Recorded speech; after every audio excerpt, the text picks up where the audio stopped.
Welcome to the newest installment of Cooking with Cap. Today, we're making pecan pie brownies as voted on by my Discord. There was indeed a tie. But yeah, getting my southern cooking even further on with pecan pie brownies. So let's take a look at their ingredients. And for the brownies, we need a half cup of unsalted butter, 1 stick, plus more for greasing the pan, 4 ounces of unsweetened chocolate, coarsely chopped or broken up, 1¼ cups of, 1¼ cups of granulated sugar, 2 large eggs at room temp, 1 cup of all-purpose flour, 2 tablespoons of Dutch processed cocoa powder, 2 teaspoons of vanilla extract, 3/4 teaspoon of fine sea salt, 1/4 cup of mini or regular chocolate chips, optional. I don't even know the meaning of the word optional when it comes to chocolate chips. They are being put in.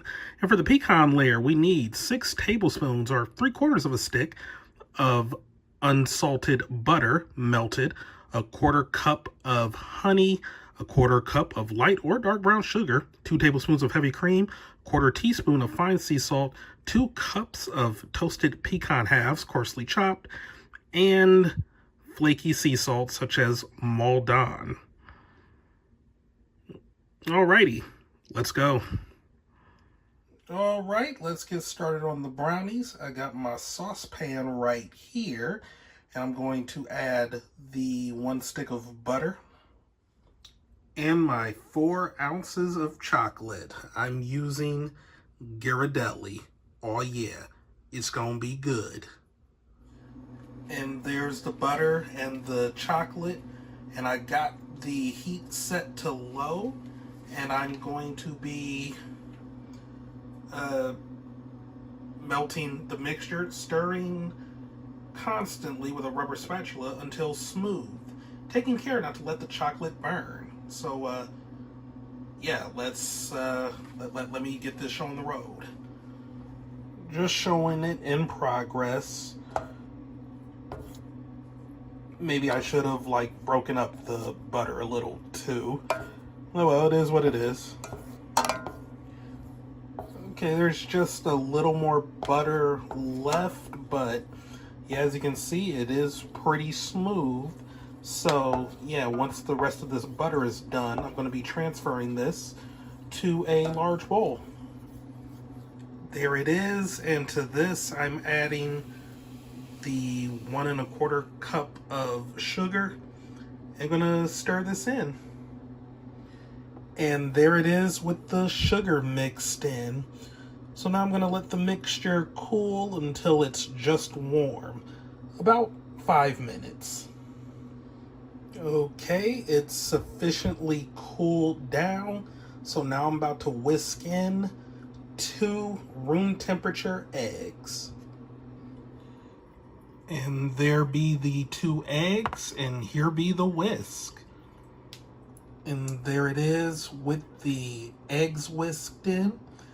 And now to add a cup of flour, 2 tablespoons of cocoa powder, that's 1, and 2, had that one packed in pretty tight.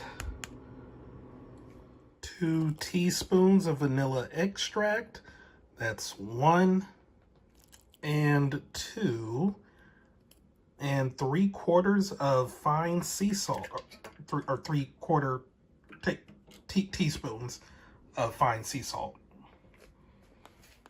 Got the sea salt in, and now to whisk this up.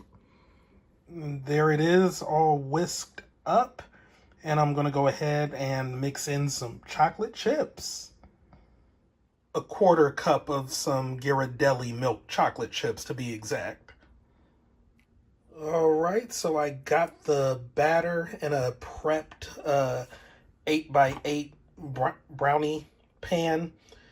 Yeah, I just lightly buttered the pan and lined it with parchment paper and scraped the batter into it and smoothed it out as best as I could. So now let's get started on the pecan layer.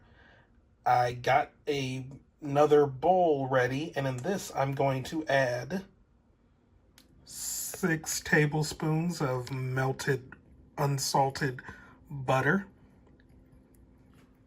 a 1/4 cup of brown sugar. Okay, there we go. It was tightly packed in. A 1/4 cup of honey, 2 tablespoons of heavy whipping cream, that's 1, and 2, and a 1/4 teaspoon of fine sea salt. There's still some heavy cream in the other scoop there. But all right, time to whisk this up.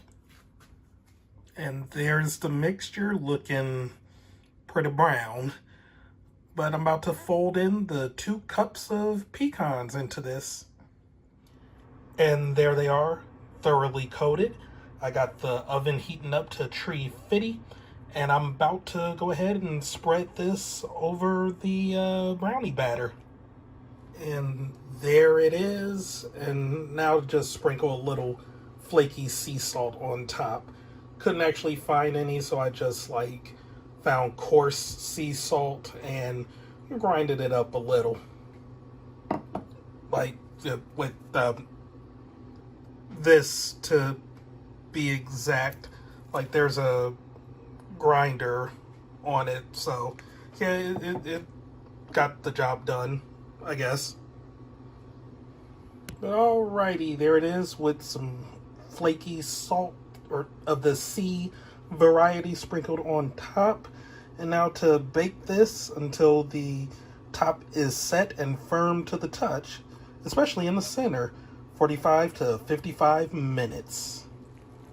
And there it is, right out of the oven. Yeah, a lot of little sizzling going on. Just waiting for all of that to subside before I remove it from the pan. But yeah, once I remove it, I'm going to let it cool completely before I cut it. And then it'll be time for a taste test. I'll be honest, not thrilled with how that's looking. Yeah, there's just a lot of oil. I don't really know. I don't think it's undercooked, but I think the oil from something in the pecan mixture just, I don't know, maybe I did something wrong. It just looks like a lot here. And not to mention, it kind of fell apart when I was removing it from the pan. But even the pan, I mean, I guess that is from the butter that I used to line it, but yeah, I'm not entirely sure this turned out as intended, but we'll see. Yeah, I think I'm just gonna chalk this up as a fail.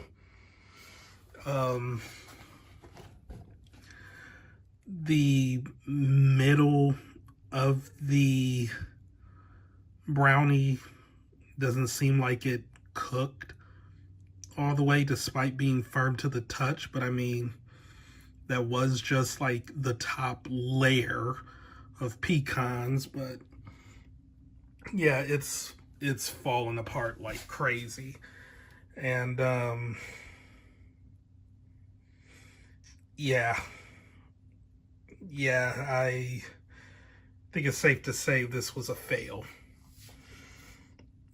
And even the end pieces, the brownie portion just doesn't even taste all that good. I don't know what my mistake here was. Cause like I don't know. There was just so much wrong here. I'll have more complete thoughts in a minute. I'm just kind of tired after this.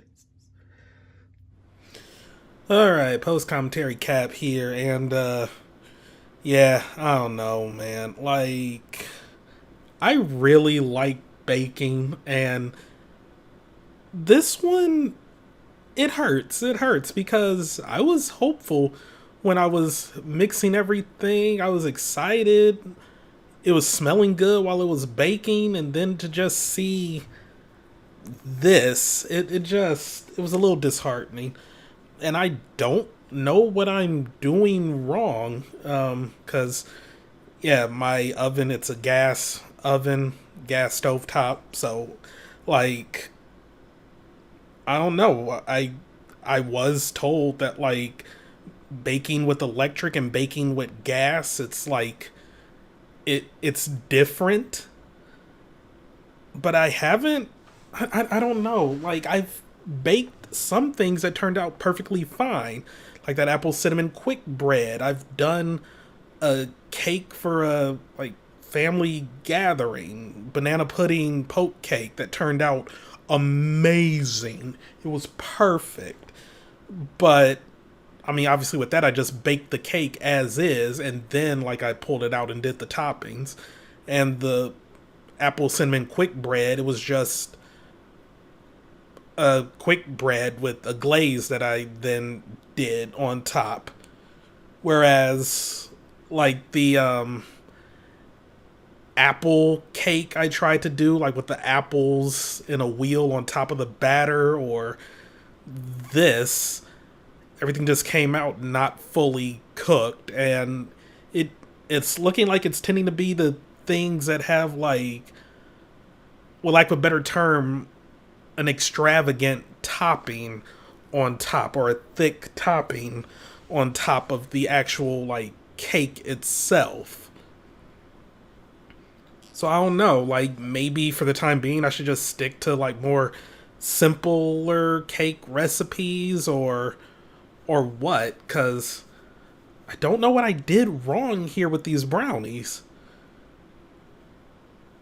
Like I guess maybe I could have like not used the parchment paper since I'd already buttered the pan. Like it's not like it would have been difficult to get it out of there. Not to mention there's also like non-stick baking spray that I can buy, and I've used it before. That stuff works amazingly. But I've also baked things with parchment paper in this gas oven, and things have been fine. Like cookies I've done turned out perfect. But it's not even like just these cakes. There have been a few times I've tried to bake some chicken breasts the same amount of time that I would normally bake them in my mom's electric oven, and yeah, sometimes they come out not fully cooked in this gas oven. So I don't know, maybe I'm not like letting it preheat long enough, or I don't know. I genuinely don't know what I'm doing wrong here with some things. I'm definitely going to have to invest in a thermometer. I've always sort of like cooked without one, but especially since I've had a few non-zero times with some chicken coming out not fully cooked, like a meat thermometer, food thermometer, it might be worthwhile to invest in one. Or not even invest, like they're not incredibly expensive, I don't think. But yeah, to just get one and just really adjust how I bake. Like, I don't know. I don't know. Anybody who's more like accustomed to baking with gas, if you have any tips or things to look out for, please, by all means, let me know. Um, but yeah, I don't know. Like, I guess it's just something I'm going to have to continue to experiment with and try out. But yeah, those are my thoughts. I'm still a little bummed that these brownies didn't turn out good because it was so promising. And maybe I shouldn't have added the chocolate chips as well. I don't know, because I mean, the brownies on the end, like the end pieces, they did cook fully, but there was also some weird, like, consistency issues with the oils from the uh, pecan mixture melting down into the brownie batter. And then they ended up becoming like really chewy and tough, and I don't know. I don't know. This is something I would like to revisit later on, but yeah, just for right now, it was a fail. But hey, it is what it is. You learn from your mistakes, and hopefully next time I bake something or try this recipe again, it'll turn out better. So yeah, that's all from me. Thank you all for watching. Have a great day. See you later. Goodbye.